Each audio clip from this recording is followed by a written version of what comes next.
อเป็นกินแล้วแล้วก็ลูกต่อเอาก็จะได้นั่งกินข้าวแบบสบายเสร็จข้างให้ลูกนะเพราะว่าเปื้อนเมื่อไรเสือ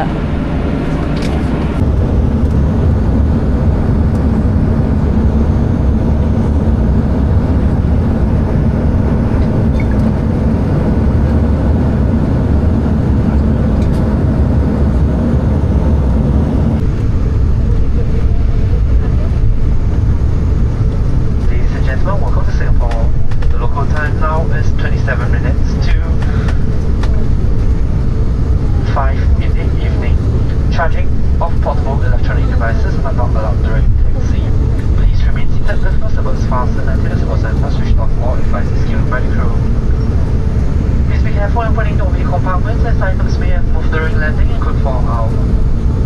Please check that you have not left anything behind on your seat or in your seat pocket.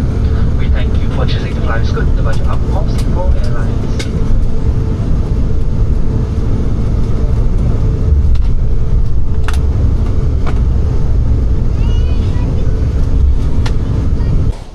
สบายดีทางผู้ชมตอนนี้เขาก็มาฮอดสนามบินสิงคโปร์แล้วเนาะการเดินทางของเราจากเวียงจันทร์สิงคโปร์ใช้เวลา2 ชั่วโมงครึ่งเนาะมื้อนี้โดยสายการบินสกูตเนาะ ก็ถือว่าโอเคเนาะมาเที่ยวนี่ก็สะดวกสบายเนาะ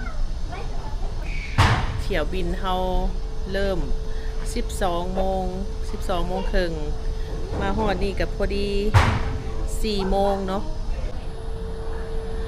เฮามีเวลาอยู่นี่7 ชั่วโมงเนาะรอถ่าย้นขึ้น12 โมงกลางคืนตอนนี้ก็เฮาก็มีเวลาเลาะหลายเติบเนาะ 7 ชั่วโมงเฮาสิเฮ็ดหยังแน่เนาะก็นี่แต่สิเลาะนี่แหละเนาะ สิพาทานผู้ชมเลาะ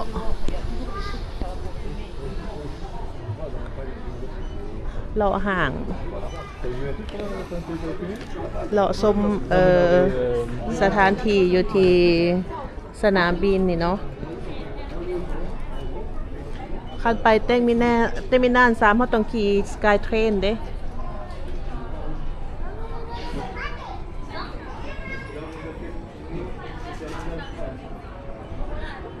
คลิปก่อนที่เขาถ่ายเมนขามาเนาะและคลิปนี้เขาก็จะถ่ายขากลับเนาะบันทึกการเดินทางของเขาตัวนี้เป็นยังนี่นะตู้ขายอ๋อเป็นเหรียญเนาะสบายดีนะลูกสบายดีเอ้ยงบงามแท้ไปยัง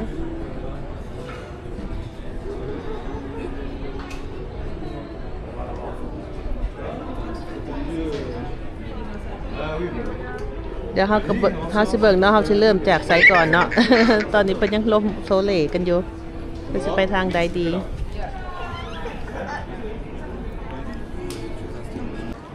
นะตอนนี้เขาก็อยู่บนจุดที่เฮาเลือกทางเนาะเส้นทางเฮาแมนแตกมินาน3ก็คือเฮาแนมเห็นทางด้านหน้าของเฮาแมน Sky Train to T3 นี่เนาะแล้วเฮาต้องย่างไปทางตัวนี้เนาะเพื่อไปขึ้นรถไฟตัวรถไฟก็หยังรถไฟเหินฟ้าเนาะ Sky Train ตัวนี้เนาะย่างไปทางด้านนี้แต่ว่าตอนนี้เรามีเวลาน้อยหนึ่งทีมงานเราเป็นยางรอเบิ่งเครื่องที่ห้านตัวนี้เนาะออกมาแล้วเดี๋ยวเราก็สิย่างต่อเนาะพาทานผู้ชมเลาะเบิ่งไปเรื่อยๆตอนนี้เรามาห่อนห้านขนมเนาะทางทีมงานเราเป็นเขาไปซื้อขนมทางด้านในเฮาบ่มีหยังจะซื้อเนาะมันเป็นห้านขนมช็อกโกแลต เฮาก็บ่ได้กินปานใดเนาะ แต่ว่ามันก็มีตัวแบบซื้อ2ได้ส่วนลด25% 30%อย่างประมาณนี้ ตัวนี้เป็นห้านขายการ์ตูน Là, c'est la salle fermée. Ah ouais? C'est pas le. Tu rentres et tu fumes déjà, hein, même pas besoin d'allumer.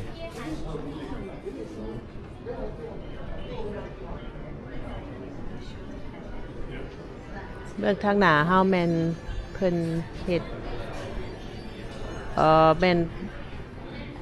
currency exchange เนาะบ่แลกเปลี่ยนเงิน เดี๋ยวเฮาก็สิย่างเข้าไปใกล้ๆแล้วก็สิบ่ได้ถ่ายให้เบิ่งเด้อเนาะย่านเพิ่นบ่ให้ถ่ายหันนะตัวนี้ก็เป็นเรื่องอิเล็กทรอนิกส์เนาะโอเคตอนนี้เฮาก็มาแลกเงินน้ำเพิ่นเนาะ100 ยูโรเฮาได้ค่าแลกเปลี่ยนแม่น Rồi, c'est bon. อ๋อ146.69 ดอลลาร์สิงคโปร์เนาะนี่เนาะ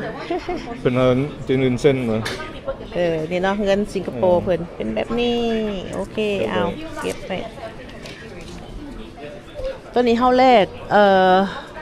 เพราะว่าเฮาอยู่เฮิงเนาะมื้อนี้เฮาอยู่เฮิงแล้วก็ไปทางนี้แล้วเฮาก็แลกไว้เพื่อกินข้าวแรงแล้วก็ซื้อเครื่องเล็กๆน้อยๆเนาะว่าเฮามีหยังซื้อแด่บางเทื่อเกิดเหตุสุกเสริญหน่อยหนึงเนาะคือยกตัวอย่างเสื้อลูกเฮาเปื้อนนี่เนาะเฮาก็บางเทื่ออาจจะมีคันมีเครื่องงามก็สิได้ซื้อเครื่องใหม่ให้เพิ่นเนาะ ไปเฮาย่างเลาะต่อบัดนี้นะ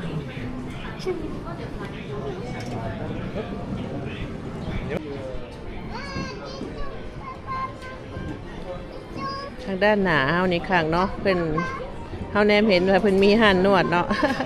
ถ้าใครอยากผ่อนคลายก็เข้าไปนวดห้านเพิ่นเด้อเนาะ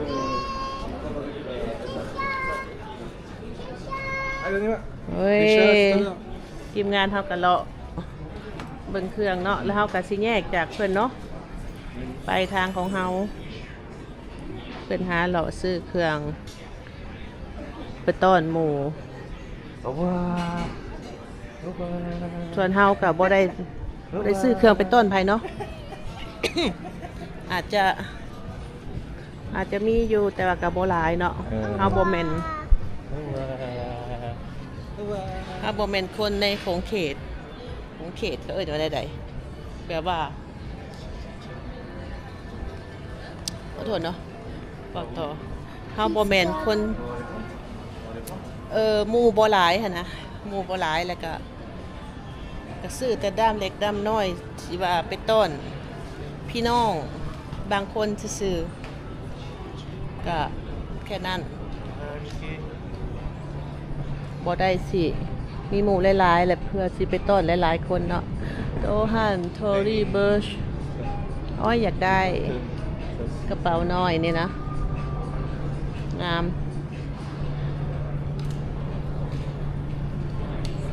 ค่อยๆย่างพวกกระเป๋าแบรนด์เนมเนาะก็งามอะไรเนาะแต่เฮาบ่มีเงินซื้อ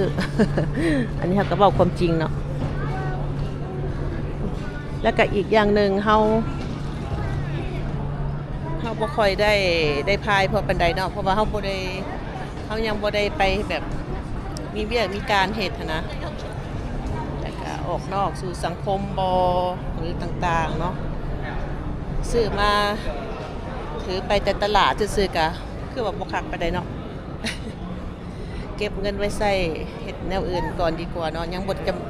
งบ่จำเป็นสำหรับเฮานะ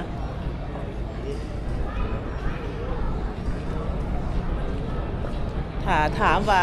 คันมีคนซื้อให้เด้สิเอาบ่จังซี่นะคันมีคนซื้อให้ก็เอาเนาะ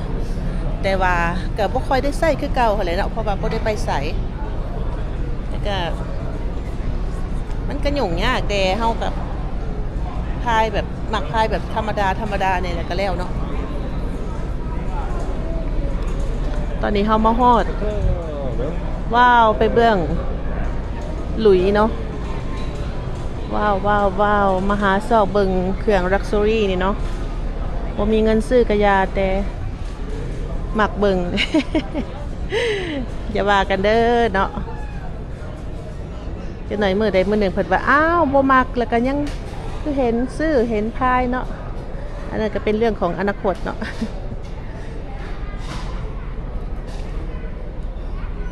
พ่อมือใดกะไส้เนาะว้าวกับปลา Jaune. Blanc. ไปข้าวยางต่อห้านหลุยสิงคโปร์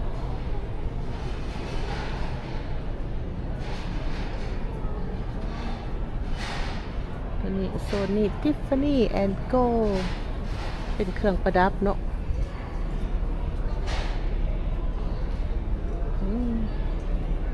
เอากระสิบบได้เข่าในดอกเนาะทายด้านนอกเอาก็ได้กระเป๋าหลุยเพิ่นก็ได้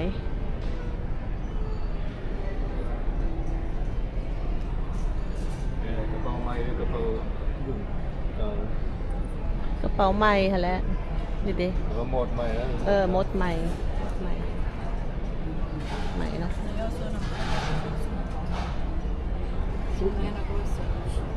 เขาถ่ายจะทางนอกเอาเนาะเขาบริยากเข้าไปเป็นไดเพราะว่าเขาบริซื้อก็พอได้เห็น อยู่ฝรั่งเขากับบ่ได้ไปหล่อเนาะเพราะว่าเขตเมืองเขาอยู่มันเป็นเมืองน้อยเนาะมันบ่มีห้านกระเป๋าหลุยแบบนี้ขาย ถ้าอยากได้ก็ต้องไปซื้อห้านที่เมืองใหญ่เนาะ Petrus. หรือว่าเมืองเขตใกล้ๆเมืองใหญ่เขตใกล้ๆเฮาหันบ่จำเป็นต้องไปฮอดปารีสก็ได้เนาะตอนนี้เฮามาฮอดโซนดิออ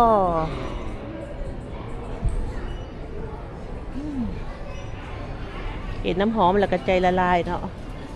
สิ่งที่ข่อยลงทุนหันแม่นน้ำหอมเนาะว่ามันกระเป๋า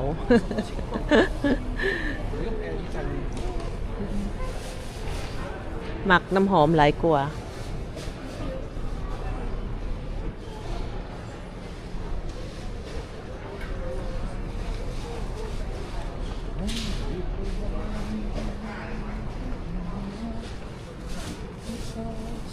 เลลาโบน้ำหอมคือกันเนาะ Thì hết nó muốn êm này. น้ำหอมเป็น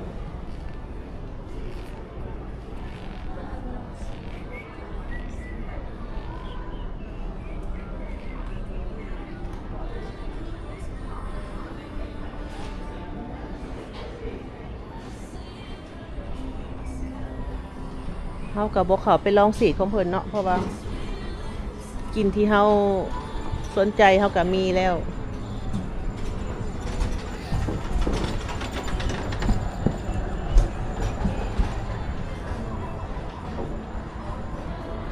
Rồi nó là chip tự nhiên nó. Singapore nó. นี่เด้อยู่นี่ก็มีนี่เด้นี่ตัวนี้งาม Nó làm tí này có đấy làm. บ่ฮู้ว่าราคาเท่าใด Còn là ซื้อ4แถม1เนาะแนว cái này. Đường tít. Cái màu cái hết. อืม Không đứng nói này. Cái phút còn. ก็หลายแบบนี่เด้เฮาก็เลือกเอาอยู่นี่ Không punya gì trong phút. นี่เด้ Rồi. บ่จำกัดดอกเนาะเด็กน้อยผู้ใหญ่มันก็เครื่องซูเวเนียร์เนาะ Đó cái phút là thành nhà vùng mường. Cái hụt mường. มีหลายแบบ Còn điเป็นphút. มันบ่เข้าตาผัวข่อยปานใดเนาะเพิ่นว่าตัวนี้งามกว่าเพิ่นว่าตัวนี้ซื้อ4แถม1เนาะบ่ฮู้ว่าราคาเท่าใดก็ไปเลือกเบิ่งละ Nó yang sini masih bebeng light terminal teman raka. Kecil raka dia kan รา dulu. คาเดียวกันหั่นแหละแต่ว่าจะอยากได้หยังราคา9 ดอลลาร์ Ke Singapura. Ben Hokuro pai hang dai bang. แมว Pergi pe tora pai. ไปลูกปะ Oh meo. Oh toh.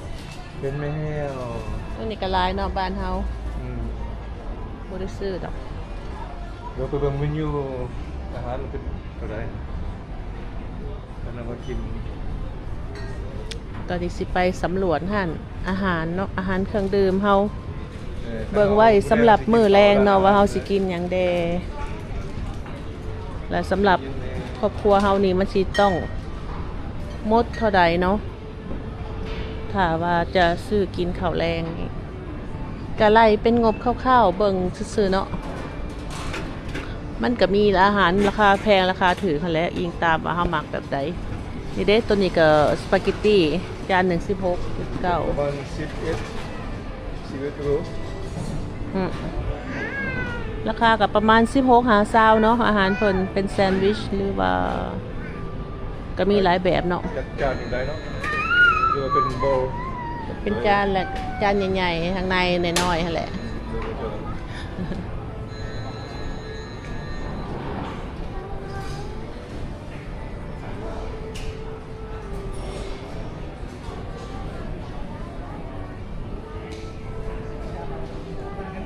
มันมีโซนแซนด์วิชก็มีเนาะแล้วก็เป็นน้ำเครื่องดื่มกาแฟเป็นมิลค์เชคแฟลปสมูทตี้ตัวนี้ก็เป็นพวกอาหารจืนทอดเนาะราคาก็จะถือแดเนาะเป็นขัวมีก็เริ่มต้น3 ยูโรบอกผิด$3เนาะนี่แหละจังว่าเขาก็มาเลือกเบิ่งหมักแนวแพงแนวถือเลือกได้กับโอ้โหแล้วกับทั่วไปอะไรกับแบบจีนมันกับผสมเนาะ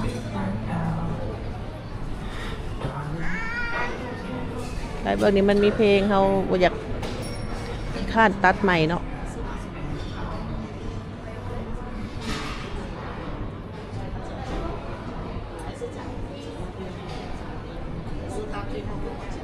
เอามาเบิ่งสายการบินสกูตเนาะเขาขี่ตัวนี้แหละมาจากเวียงจันทน์เนาะ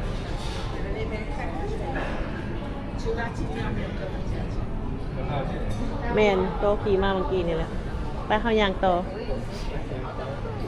ยางเอาสีไวๆเลยดอยหนึ่งเนาะ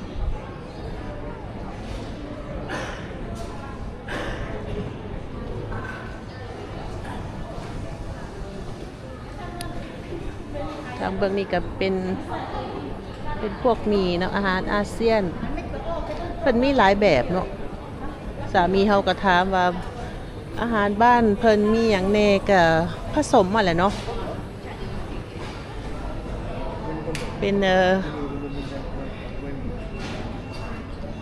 อาหารจีนก็มีอาหารอาเซียนรวมๆกันเนาะอาจจะบ่เฉพาะเจาะจงอาหารบ้านเพิ่นก็เป็นรวมๆประมาณนั้น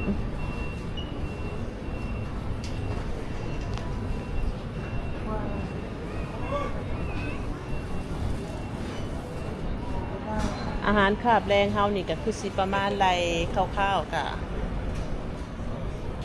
อยู่ในระดับ50เนาะ50พุ่นแหละเอาแรกมา100ก็ได้140ปลายเนาะก็สิแล้วน้อยหนึงไว้ซื้อขนมกลับบ้านเนาะซูเวเนียร์ที่สิงคโปร์นะ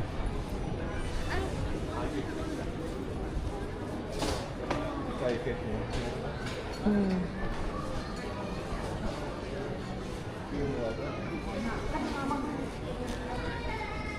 นี่ตัวแมวน้ำโซกนี่นะสีขาวมีตัวเต่าน้ำบุมีตัวแมวบอก ซื้อ2 ลด 10% เนาะ ราคาเท่าไหร่บ่ฮู้คือกันเจ้ากระจับเบิ่งเหรอบ่เธอเป็นติดในกระโต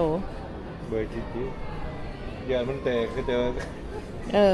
ไปเขาสิฮอดเนาะบ่กล้าซื้ออยากได้อยู่ก็ต้องฮอดดีๆหั่นแหละเนาะไปเฮายางไปทางด้านหน้าเขามาเบิ่งเสือ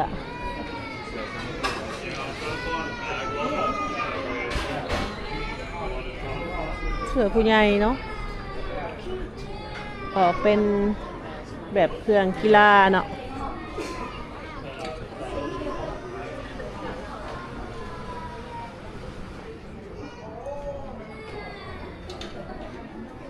คันสิว่ากะห้านเพิ่นมันก็สิมีคล้ายๆกันกับหมดทุกจุดเนาะแล้วก็มีห้านแลกเปลี่ยนเป็นจุดไปต่างแต่ว่าเจ้าสิแลกบอนใดก่อนเท่านั้น กะเกะ กะเขกะงามบ่เอาบ่ สิถือกูบ้องฝรั่งมั้ง แต่บางเทื่อได้ราคาถือกว่าก็มีเนาะหรือว่าเกรดต่างกันบ่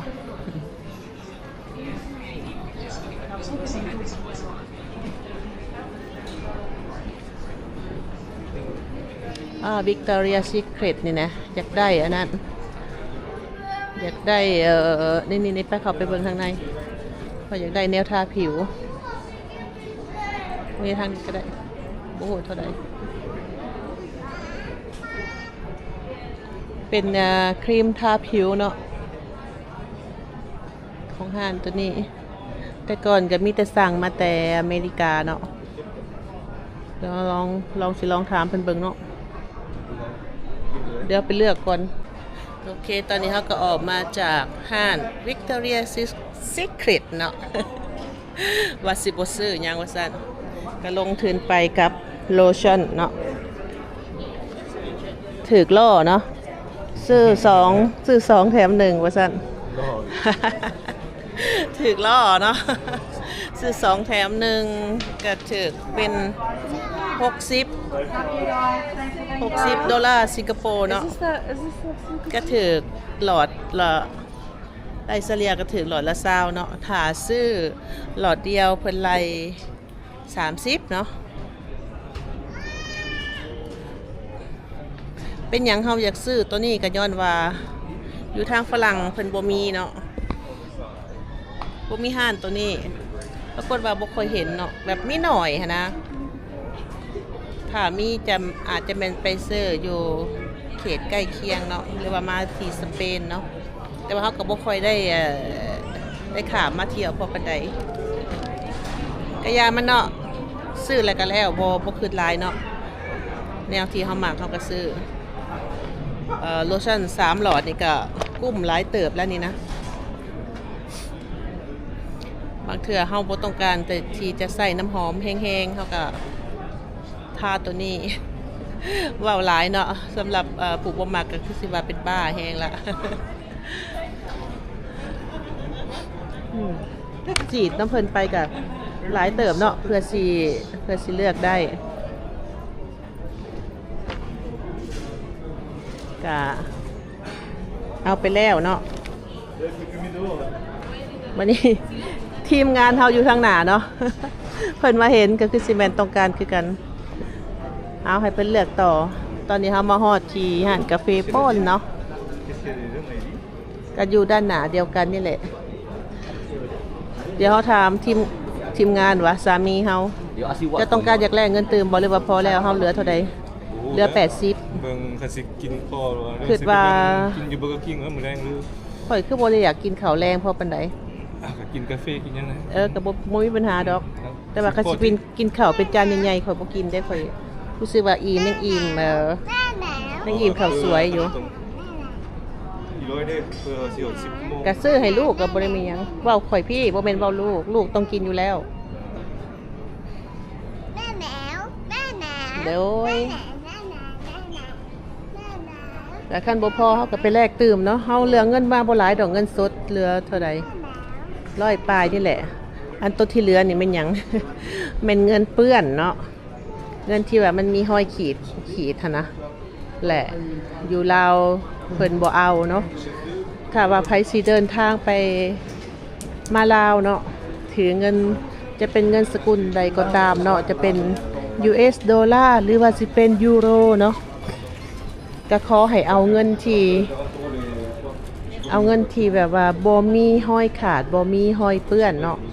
เพราะว่าห้านแลกเปลี่ยนเพิ่นจะบ่เอาแล้วก็สิได้ถือกลับบ้านคืนนั่นแหละมันใช้บ่ได้เนาะห้านแลกเปลี่ยนเพิ่นก็ว่าถ้ามาแลกน้ำข่อยก็ไปแลกกับธนาคารก็บ่เอาคือขอโทษธนาคารก็บ่เอาคือเก่าก็เลยว่าเลือกแต่ใบงามๆไปแลกเนาะยูโรกีบลาบาเนียน เฮาก็เงินที่เฮาเหลือมาแต่พุ่นนั่นแหละเนาะเงินยูโรเฮาเหลือประมาณ120ละเฮาก็ลองมาแลกอยู่ที่สนามบินแต่ว่าเพิ่นหับเงินเฮาเนาะมันมีขาดน้อยนึงมีเพิ่นน้อยนึงแต่ว่าเฮาแลกได้ก็เลยว่าเฮามีเงินกินข้าวสำหรับมื้อแรงนี่เนาะ ถามมาเป็นตรงใช้เป็นขวดน้ำหอมรส3หรือว่าตรงใส่น้ำท่าได้ไหม อ๋อ แทน นี่เนาะเอาซื้อบางกี้นี่ ซื้อเบปซี่ได้บ่ ได้เอาซื้อน้ำกันได้เนาะแปลว่า ให้ดันนี่เอง โอ้ซัม ได้บ่ ซัมแมนผู้ขายได้3อย่างอันใดก็ได้ เอาต่างกันก็ได้ เอาแบบสีด เดี๋ยวเนาะเดี๋ยวเฮาสิเข้าไปแนะนำตอนนี้เฮาย่างคือมาที่ Cactus Garden เนาะว่าสิพามาเบิ่งสวนเป็นมีสวนหยังเนาะกระปองเผ็ดเนาะเดี๋ยวเรามาเบิ่งนำกันเนาะ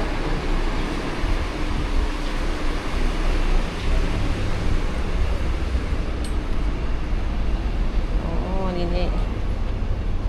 สวนแคคตัสเนาะ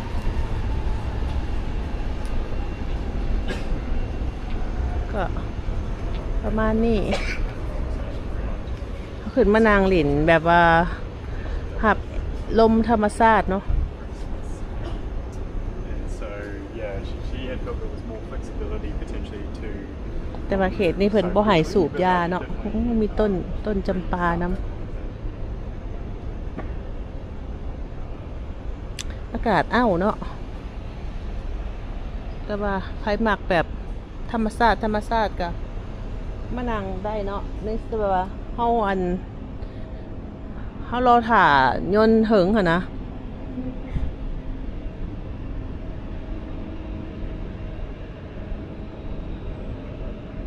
ก็มานั่งผ่อนคลายอยู่ทางนอกนี่อ๋อเพิ่นจะเป็นสวนน้อยแต่ว่างามเนาะ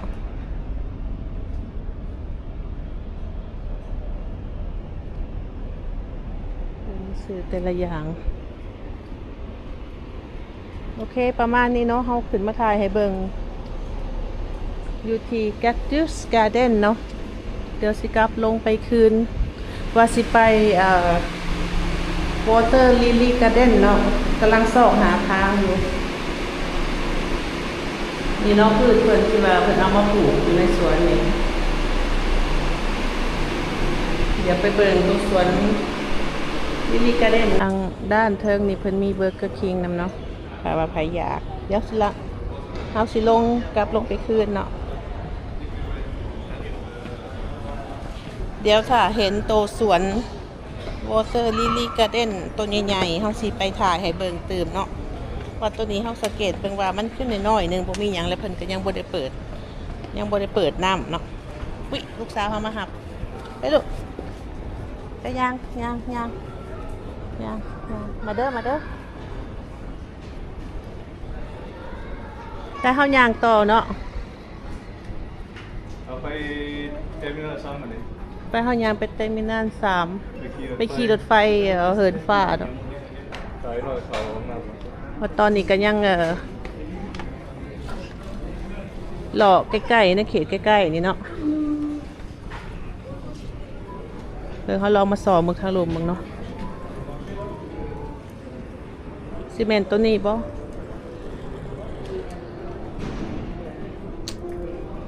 แมนเนาะตัวนี้ไปไซส์ตัวนี้คนสำหรับเพิ่นเฮ็ดเวียกเนาะบ่ถ่ายดอก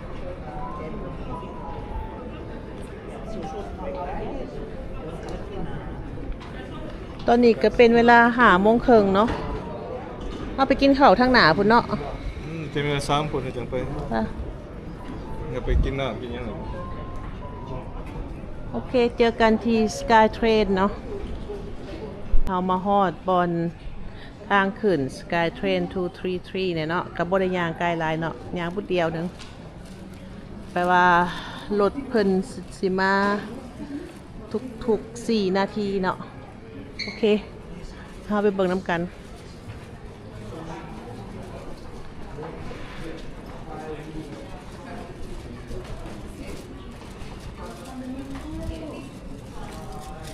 เฮาก็สิได้ปลาล่อเฮาไรแม่นบ่เอาเวลา เอาเขาบ่ได้เขาได้บ่เขาได้ก็ได้ ไม่ใช่คนนั้น นะไปยืนตัวหนา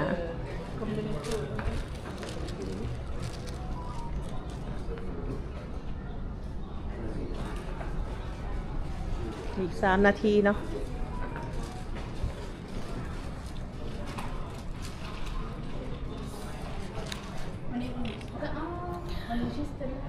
เราซื้อเครื่องเพิงโพดเนาะ แต่ว่าเขากับบ่ได้ถ่ายดอกเนาะอยู่ห้านมีแต่ว่าถ่ายทางนอกคือซื้อเพราะว่าซื้อแล้วบัดทีมงานทำมาซื้อต่อเนาะก็เลยได้ยืนถ่ากัน ตอนนี้ก็ประมาณ5 โมงครึ่งออกไปยืนอยู่อันสวนต้นกระบองเพชรอยู่นอกเมื่อกี้นี่อากาศก็เอาอยู่ในนี่มันเย็นเด้เพิ่นเปิดแอร์เนาะ เดี๋ยวใกล้สิ ตะเวนก็สิตกดินแล้ว วันนี้อยากไปถ่ายก่อนตะเวนทุกดินมันแสงขึ้นกันแล้วครับ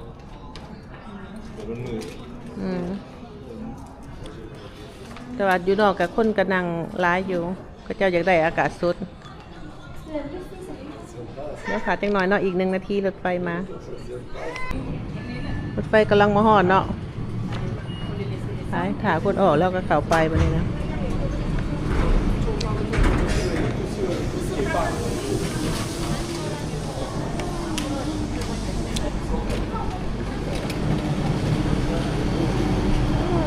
ไปมานั่ง S'en fiche มีบนนั่งเนาะ Ça fait je regarde.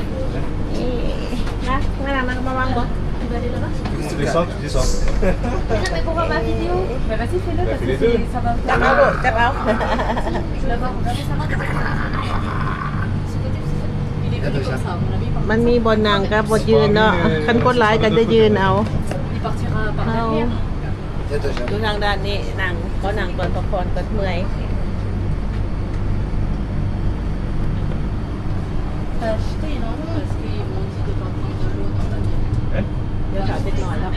Non, petit truc, oui. เพิ่นหาบ่ให้เอาของกินบ่ให้เอาของกินเข้ามาเนาะก็บ่ให้สูบยาเนาะ Bon, ça, on คนกับบ่หลายเนาะ dans l'avion. พอดีโอ้เขาไปทางหน้าเนาะ Je demande est-ce que vous avez de quoi. Oui, cacao. Ouais, oh. Ah oui, non, c'est ça. ลังไปเนาะ Je croyais que t'avais amené, toi. Oh. J'ai amené que ça. Moi, ils m'ont dit, bois tout. Ok. Ah, il est assez chaud en fait. D'accord, là, là. On va amener. อ่ะไปมาจอดทอดแล้วเนาะ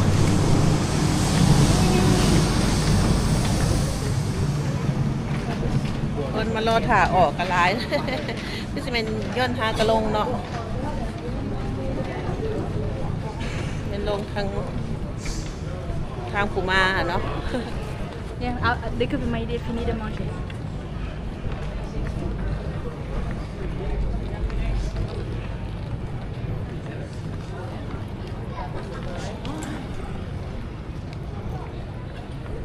สกายเทรน1-2เบิ้งเฮามาเบิ้งเกณฑ์เฮาคือสิยังบ่ออกดอกเพราะว่ามันเกณฑ์เฮา nè, เที่ยงคืนพุ่นเนาะ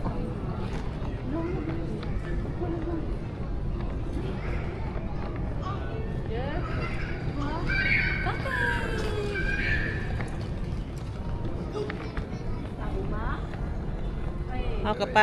ซ้าย R1 หา R21เนาะเบื้องนั้น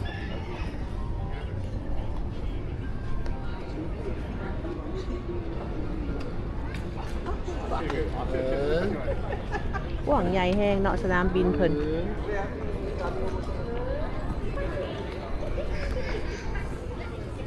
เราจะไปทางสื่อเนาะเขต R1 หา R21เนาะแต่บ่ฮู้ว่าสิไปจอดอยู่บ่อนใด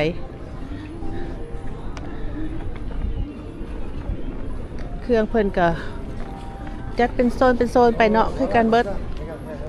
ถ้าว่าเฮาบ่ได้ซื้ออยู่บน โอ้ มีตังค์พิเศษ เอาขึ้นไผเมื่อย ถ้าเอาซื้อบริซื้อทางหลังเขากลับมาซื้อทางหน้าเนาะอันนี้ห้านขายเครื่องเป็น คล้ายๆฟาร์มาซีเนาะวิตามินต่างๆ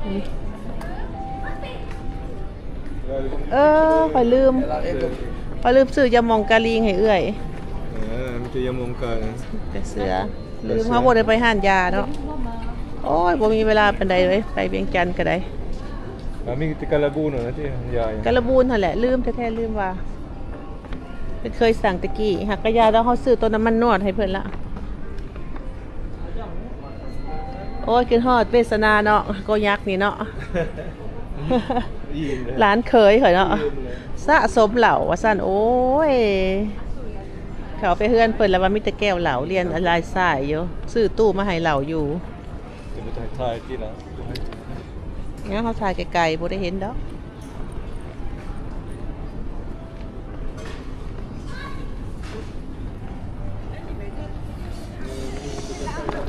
นี่เนาะ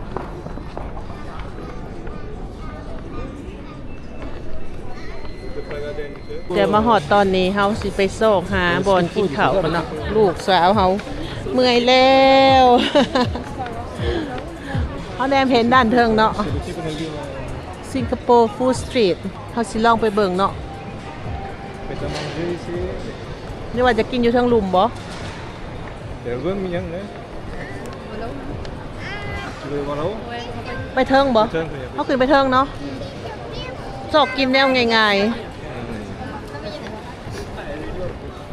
มัน6 โมงแรงอะเนาะหาข้าวให้ลูกกินก่อนพอเราเมื่อยหลายแล้วเฮาก็คือกันเนาะอยากซอกบ่นั่งละ กินข้าวแต่เว้นแล้วก็มีเวลาย่างต่อเนาะจะได้เฮาก็เพื่อฮอด12 โมงแล้วก็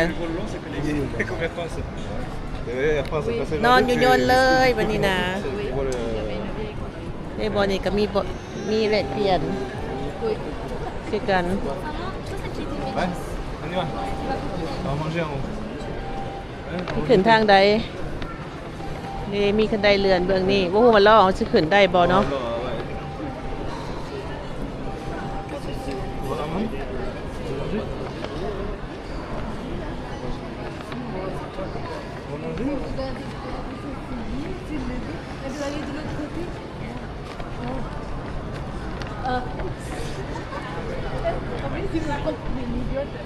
Là, la bouche ouverte. Elle était toute seule, les deux là, l'autre toilette, elle avait la bouche ouverte, elle a regardé.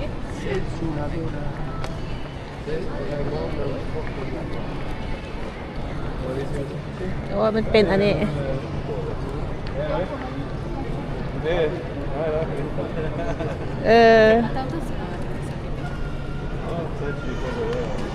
เขาขึ้นลิฟต์ก็ได้เด้ขึ้นลิฟต์นะมีลิฟต์ จะเบาดิเด้จะใส่บ่ได้นี่ มีลิฟต์ไหน Ascenseur. Ascenseur. ไปบอกเข้าใจลิฟต์เนาะอัสเซนเซอร์ โอ้ยูอันนี้ก็จะขึ้นได้หรือเปล่า ก็ลองไปเบิงก็ต้องได้ฮะแหละ รอนั่งเนาะ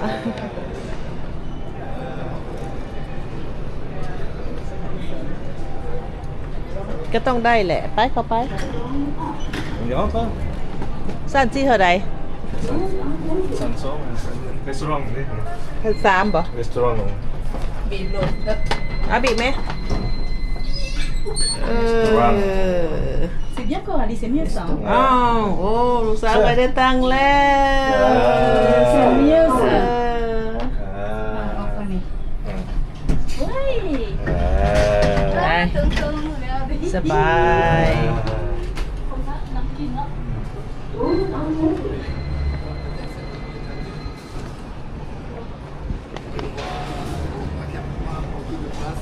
เด้เมนูเพิ่นมันมีพวก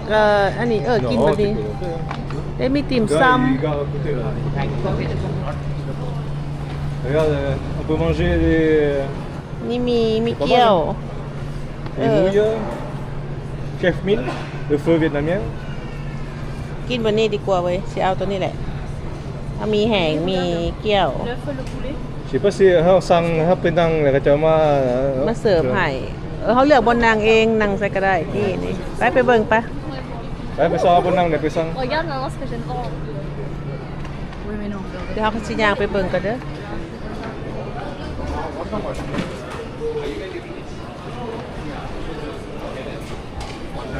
เริ่มจากห้านมีเนาะเดี๋ยวสิย่างข้างย่างหลอดแต่ละห้านเนาะ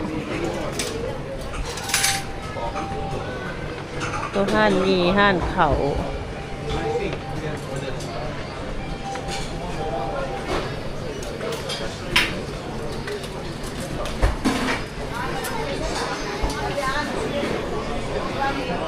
ที่กินแนวง่ายๆแบบโบนักไปเลยเนาะ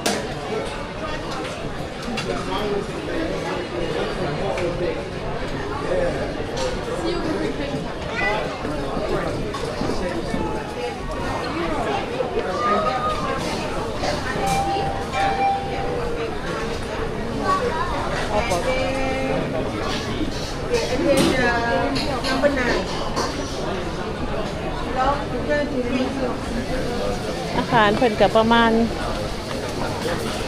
รุดซิปเนาะก็มีอาหารไทยน้ำเบืองนี้เป็นข้าวพวกข้าวราดหนาเนาะเฝออาหารเวียดเนาะ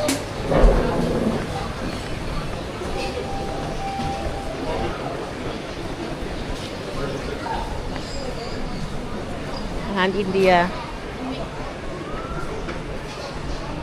ก็มดเท่านี้เนาะแล้วก็เพิ่นจะกินหยังกระซังแบบเพิ่นนี่เนาะกดเลือกเอาแล้วก็ไปคืนเนาะสี่ออเดอร์เนาะมันมีกินอยู่นี่หรือว่าเทคเวเฮาสิสั่งเป็นหยังก็ไทยฮันนี่ I ชิค want เก้น chicken rice. Rice here. อาหารกับข้าวเนาะตัวนี้จานละ15เนาะเอาอันหนึงเพราะว่า4ปันกันกับลูกเนาะมีอย่างนี้ À la carte. C'est mieux, mais ça fait Hả? menu. เมนู Menu. À la carte Kaoro. เอาตัว15ไปแล้วก็มีสปริงโรลบ่เอาตัวมีน้ำOkay. เอาเลยไปจานละ$15เนาะจะได้ต่อปะนี้ C'est จ่ายแบบไหนถามให้เบิ่งจ่ายกักติอันนี้เอาจ่ายเป็นเงินสด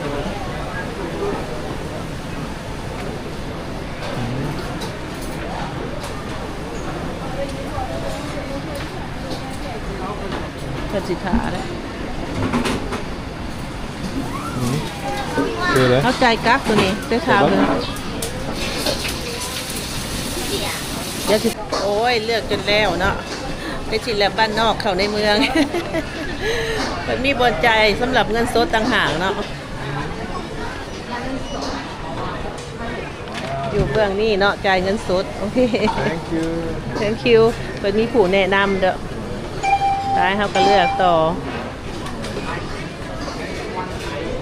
เพราะว่าเมื่อกี้นี่เพิ่นต้องสำหรับผู้จ่ายบัตรเนาะ Rien que moi, après ça y est. เลือกตื้มแหละใครมีเงินสดแล้วมาจ่ายอยู่นี่ Ouais. Chef Min, non, c'est. Pourquoi? เจ๊มันก็บอกว่าเวียดนาม Pourquoi ou non, mais? Vietnam mana? Vietnam. เวียดนามผู้เฟอเล่นคือว่าเบสเซลเลอร์ฮัน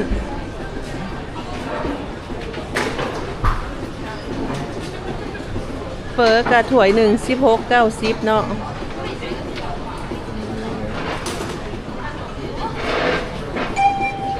Cái miêu đấy ở mi nhang này. เอาโลด Cái nhang.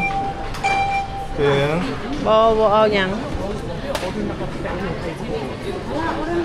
มันมีแอดนั่นแอดนี่ได้บางกีจะบ่อ่านดี Đấy, có miêu này. ๆพอแล้วกินข้าวเอา32เนาะ32.80มีข้าวกับเฝอเอาลองเบิ่งเนาะคันบ่อิ่มก็จังมาจ่ายใหม่ตัวนี้มันคิวเนาะ Cái này á. กระจดนะAh, le chip, tu fais ton cash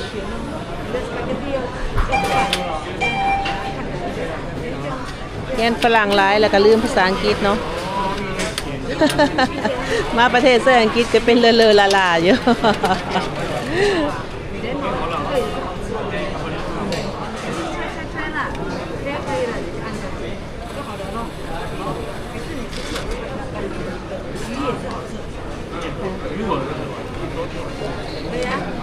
เอาได้คิว2647เนาะใครที่สั่งต่อกะกด start new order เลยไอ้คิว2647เนาะแล้วอีกถ้าอีกคิวหนึ่งก็สิได้เนาะไวดีแล้วก็2เมนูเฮาก็สิได้พร้อมกันแล้วเฮาก็สิมาแนะนำทีมงานเฮาเนาะเพราะว่าเพิ่นนั่งท่าเลือกเอาออเดอร์แล้ว2เมนูเขาสั่งเฟอกับเขา Vous payez par carte directement dans les. ถ้ามีกักเลยไปออเดอร์อยู่ทางหน้าห้าง Il y a un truc central où tu peux mettre soit la carte, soit la cash. Le truc central, tu as tous les restaurants que tu veux. Et tu peux payer par carte aussi ou par cash. Mais le truc central, il y a tout, la liste des restaurants. Vietnamien, thaï, les trucs. Au moins là-bas vous savez le truc, tu choisis et à la fin tu payes. Et tu attends juste le. ยังอีกคิวหนึ่งใกล้สิมาแล้วไวเนาะไปเขาก็นั่งถ่าส่งเพิ่นฝึกสุกเพิ่นสิไปเอาข่าวให้เฮาไปเขานั่งดินกับลูกเนาะ Vas-y, on a la petite. Après je vais voir s'il y a des bières, je vais les voir là-bas. ยังคงไปแล้วจะไปสั่งเงินเครื่องดื่มเนาะตอนนี้อาหารเฮาสั่งเนาะก็ได้ตาม Soyez né. เฮาได้มีสปริงโรลน้ำเนาะได้ตัวน่าจะเป็นขัวเค็มเนาะตัวนี้อาหารไทยแล้วก็มีน้ำแกงเพิ่นให้พร้อมเป็นเซตตัวนี้แล้วก็นี่มันเฟอเนาะเฟอของผัวเฮาอันนี้เฮาสิกินแบ่งกินกับลูกเนาะเพราะว่าเขาสิสั่งให้เราผู้เดียวก็แม่นกินบ่เบิดเนาะที่ตะเปรมามองเป็นหิวข่าวแล้วแต่เขาก็สิป้อนข่าวลูกก่อนเนาะเด้อเซินแซบน้ำกันข่าวแรงเฮาอยู่ที่ฟู้ดสตรีทเนาะคนก็ได้ของกินของแต่ละคนเนาะไม่ดีได้จักว่าไม่หยัง Chicken and fries. ได้ไก่เนาะไก่ทอดไก่ของแต่ตาลอยได้บันควนหมู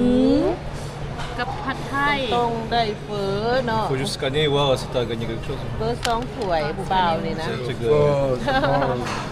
กับเครื่องดื่มเพิ่น Was kann ich? ส่วนเฮาแม่นหมูหวานเนาะ Ja, ça veut du téléphone. แล้วก็มีฟรีด Was kann ich? มันฝรั่งปันให้ลูกสาวเนาะแล้วกินบ่หลาย Le téléphone, il est déjà chaud.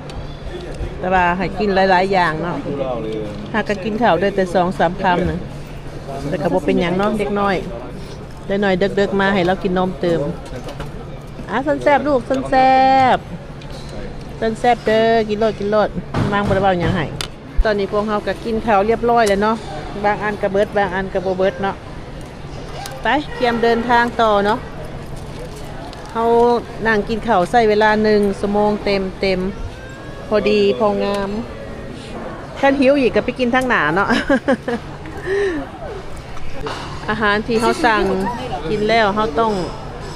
องเมี่ยนโต๊ะให้เพิ่นสะอาดเนาะเพราะว่าจะบ่มีคนมาเก็บ Et toi? หรือว่าแนวใดเขาต้องเมี่ยนเองแม่นบ่ Tu as une crêpe, une. เมี่ยนให้เพิ่นเด้อ Ok, quand même. Dis ta boisson. มีบอลนี่เนาะตู้ตัวนี้เนาะแม่นบอลน่ะแม่นบอลถิ่มขี้เหงื่อเพิ่นรักษาความสะอาดใส่กันเนาะบ้านเพิ่นสะอาดนับแต่ห้องน้ำเนาะอยู่บดมือก็คือสิได้หอมแท้หอมว่าเสร็จโต๊ะให้แล้วแน่อันนี้เกียรติโอเคไปตรงๆอยู่ให้เด้ให้เนาะเราก็สิไปทางด้านลิฟต์แล้วก็สิลงไปทางด้านลุมเลาะต่อเนาะการเดินทางของเรายังบ่ทันสิ้นสุด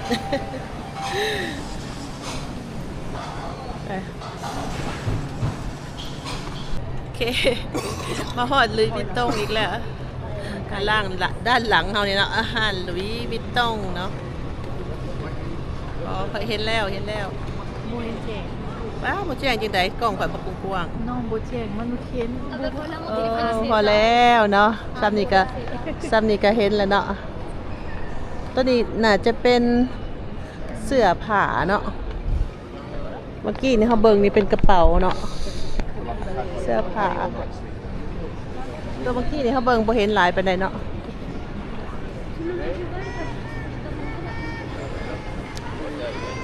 แต่ละโซนก็สิมีคล้ายๆกันแบบนี้แหละเนาะคอสเมติกแป้งนี้ก็ห้านเครื่องแบรนด์เนมนี้เนาะ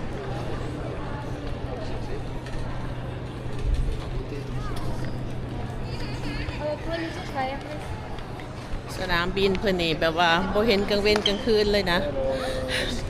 ไฟแจ้งสว่างเนาะอยู่เบิดมือก็ได้นี่นะ Barcelona. แต่ว่าต้องเบิ่งโมงได้เนาะ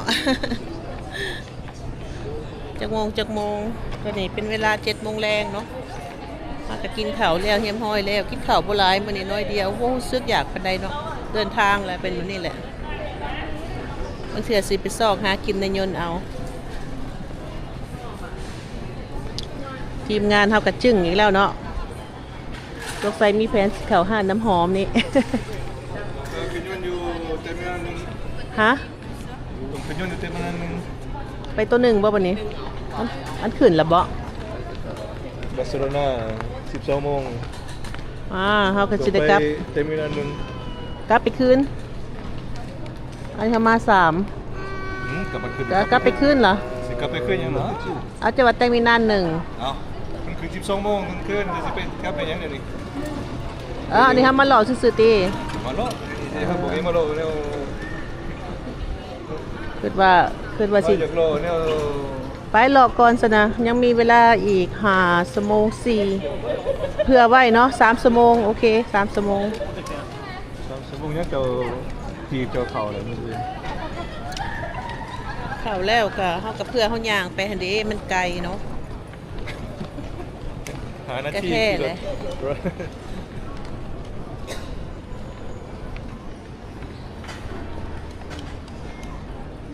อันยังอันนี้ น้ำซ่า ไทยหมักซาเนาะเอาเลยนี่กระเป๋าอย่าง MCM เห็นแต่กระเจ้าพายฮะโบจูหูจักยี่ห้อ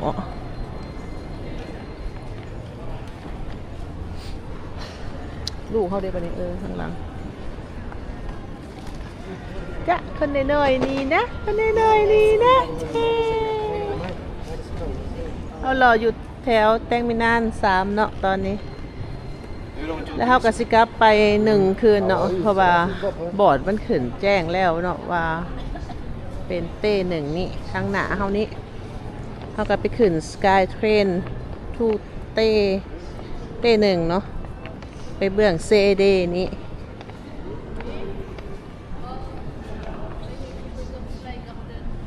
Celui-là, c'est le truc. Donc c'est la cascade qu'on cherche. C'est pas écrit, c'est pour ça qu'on cherche. Butterfly Garden เขายังไม่ได้ไปหรือว่าจะไปสปาบ่ให้เขาไปนวดค่ะ Pour tout regarder, mon dieu, terminal. เขาบ่ได้ไปถ่ายบอลอันนั้นซ้ำ Water Lily นะเขาหาบ่เห็นจักอยู่ไส Ah, ça, ah, il est bien. Water Lily Garden เขาเห็นอยู่เนอกบางอันสิขึ้นมาเมื่อกี้นี้แต่ว่า Vous avez atterri. แต่ว่ามันเป็นสวนน้อยโพดเนาะเขาก็เลยบ่เข้า Vous avez atterri terminal 1 et vous avez pris le scooter. ว้าวเอาวิสกี้ไปไหมจอห์นนี่ Bah บ็อ alors ก ça doit เกอ être ร์ terminal 2 alors. Si vous l'avez vu. Le. Le jardin. Non, เอาจอห์นนี่บ็อกเกอร์ข้างหลังเฮาเนาะ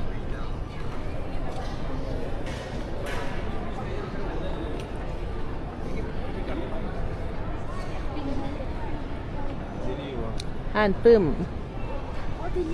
ใครสนใจปื้มไปไหมลีไปเอา มาด้านหน้าก็จะเป็น MS เนาะหัวข่อยเอาบ่ MS นี่ สิตัดสินใจหูดคัดบ่ หรือว่าสิใส่เงินสดเท่าที่มี ตอนนี้เงินสดเฮาเหลือ เหลือเท่าไหร่ เรือแล้ว บ่ว่าเบิดแหละเหลือ80จะไปซื้อน้ำยังเหลือเท่าไหร่ เขาไปซื้อเจน้ำเนี่ยเขาซื้ออาหารเนี่ย อ้าวอาหารกับอาหาร2 จานก็30 30ไปครับน้ำ20ไป ก็50ก็เหลือ30ก็สิได้อยู่ดอกน้ำหอมข่อยแก้วหนึงเนาะให้บางเงินเหลือลงช่องทางหน้านี่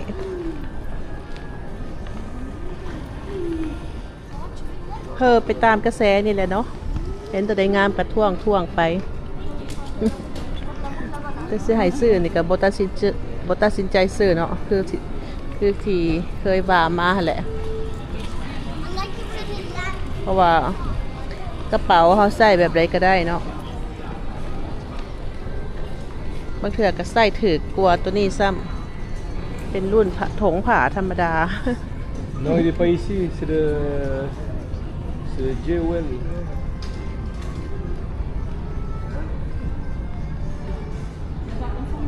ไปมันไกลโพดละไม่เอา อยู่ Jewel Changi Airport. เขาส่องหาสื่อตัวนี้เนาะ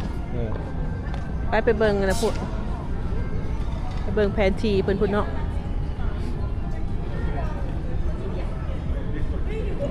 นอกจากย่างก็เมื่อยเด้อเฮ้ยเพราะว่าสนามบินมันใหญ่แท้ใหญ่ว่าเนาะ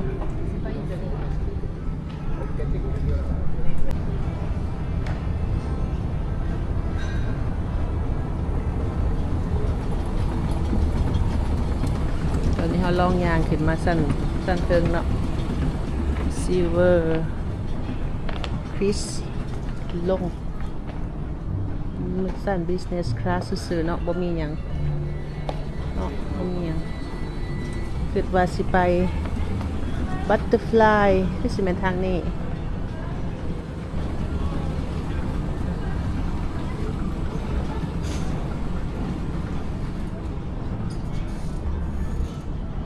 ลองเบิ่งเนาะ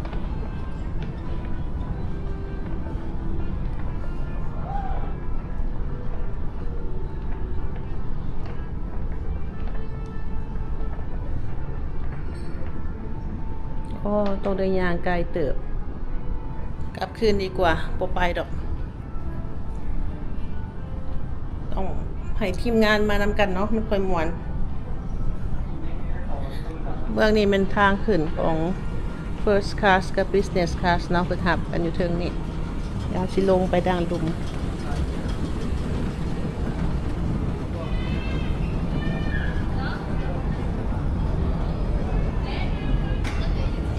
มาแล้วบอสิลงไปคืนเนาะ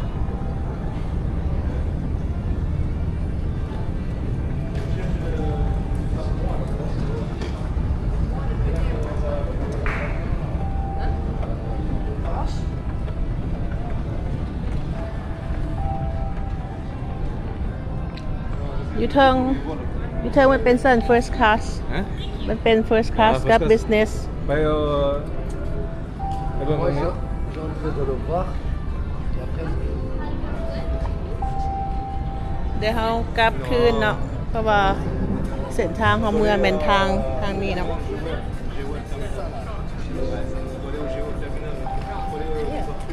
โอ้ยเมื่อยเด้สิบ่ได้นั่งรอนี่ย่างบ่เนาะ แต่เฮาบ่ได้จองไว้เนาะ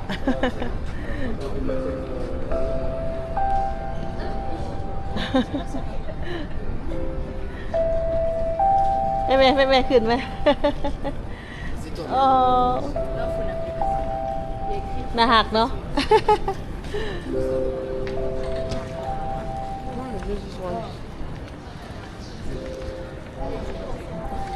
เอาจะไปใส่ต่อ Sohan, là, t'as nommé. ซอกหาอันโตลิลี่วอเตอร์เนาะ ตรงเราอยู่ใกล้ๆนี่ ตัวใหญ่ๆนี่นะ เต็มเนื้อ โอ้โหว่ามันอยู่ใสเด้ทับอีทข่อยอยู่เทิงนั่นแหละนี่ว่าสิยางมานี่เนาะรู้สึกว่ามันคือมืดตึบนะ ต้องเห็นเลย ก็เลยบ่ไปมันบอลเฮายางไปเมื่อกี้นี่แหละเนาะเดเบอร์รี่โอ้ยเสือกันหนาวเพิ่นงามเนาะชิฮอดเมื่อนี่กันหนาวเลยเด้นี่นะ พงโหดแพงให้เครื่องกะบ่มีเงินซื้อดอกเนาะ ซื้อเสือ ซื้อเสือตัวหนึ่งเป็น500เป็นพันเนาะโอ้ยเรื่องงามก็งามแหละเนาะก็สมราคาเพิ่นนั่นแหละ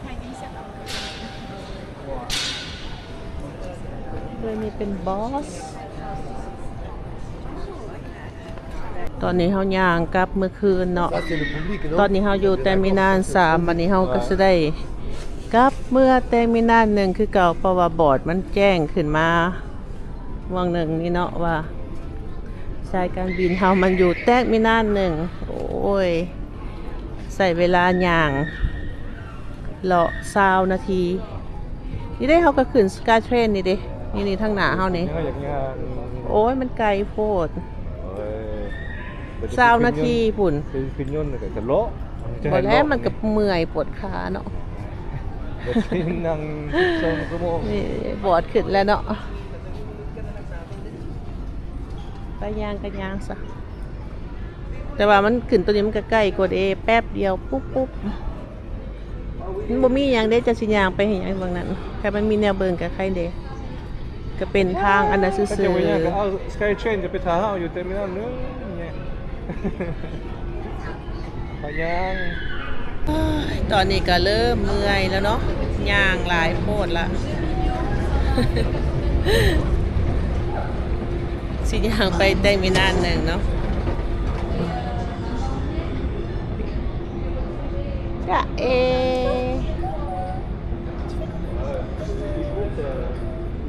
ไปย่างลูกย่างไปต่อด้านหนาพุ่นแหละ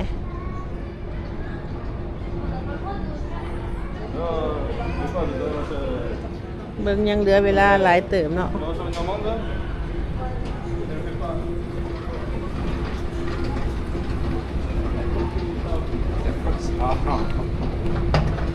เหลือเวลาหลายเติบ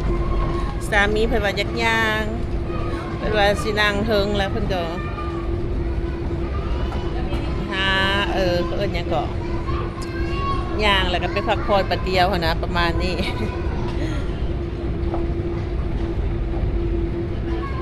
คันมาผู้เดียวนี่โอ้ก็สิเซ็งเนาะจักสิเฮ็ดหยัง7 ชั่วโมงอันนี้เฮายังว่ามีทีมงานน้องสาวเพิ่นมาเมื่อพร้อมกันเนาะก็ถ่าจนฮอดเที่ยงคืนพุ่นแหละเนาะ รับอยู่ยนต์บัดเดียวโอ้เฮาเบิ่งโมงผิดเนาะตอนนี้เป็นเวลา8:30 8 โมงแล้วเนาะโมงเฮามันโมงเฮายังเป็นโมงลาวอยู่เนาะซ่า1 ชั่วโมงตอนนี้มัน8 โมงครึ่งแล้วได้บ่แม่น7 โมงเด้อค่อยเบิ่งโมงผิดเฉพาะตอนนี้เฮาก็เข้ามาทางด้านในแล้วเนาะรอถ่าสิขึ้นยนต์ก่อนสิผ่านด่านกวดสุดท้ายเนาะก็เจอของดีหน่อยหนึ่งเนาะก็คือถือยึดโตไว้ประมาณ 2-3 นาทีนี่แหละย้อนหยังพี่ยนต์บ่ผ่านเนาะและเพิ่นก็เลยกวดบัตรตืมสำหรับผู้ที่ว่ายังบ่เคยสำหรับผู้ที่ว่าอันนั้นเนาะสิเล่าสู่ฟังสำหรับผู้ที่ว่าไปยุโรปและยังบ่เคยกลับบ้านจักเทื่อเป็นหลายปีคือเฮานี่เนาะเอาไปตั้งแต่เฮาไปฝรั่งแล้วเฮายังบ่เคยกลับลาวจักเทื่อแล้วเฮาขากลับมานี่นะมันอยากกดข้างมีปัญหาเนาะขาเมื่อบ่เป็นหยังก็มีแต่ว่าเฮามีบัตรประจำตัวเฮาเนาะติดตัวไปนำแล้วก็ให้เพิ่นก๊อปปี้เมียนหรือว่าแจ้งเพิ่นเนาะก็ประมาณนั่นแหละเพราะว่าเฮาบ่ได้วีซ่าหยัง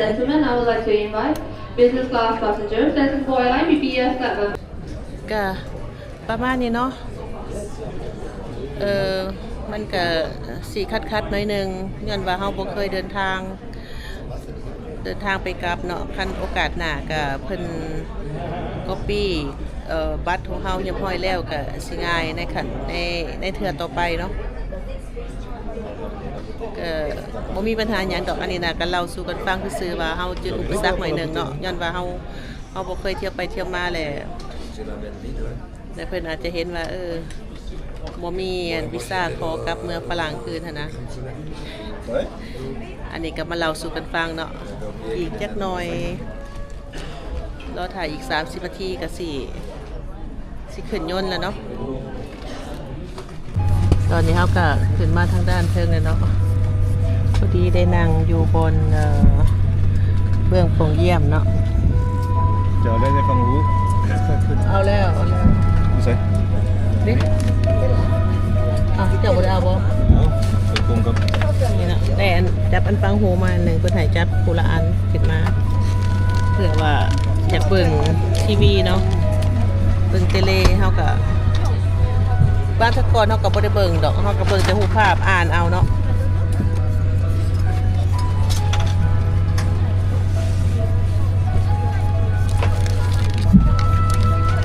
ตอนนี้ก็กำลังเตรียมเก็บเครื่องขึ้นโอเคเนาะท่านผู้ชมขอบใจท่านผู้ชมเนาะที่เข้ามาติดตามรับชมคลิปของเราและก็เบิ่งจนจบเนาะ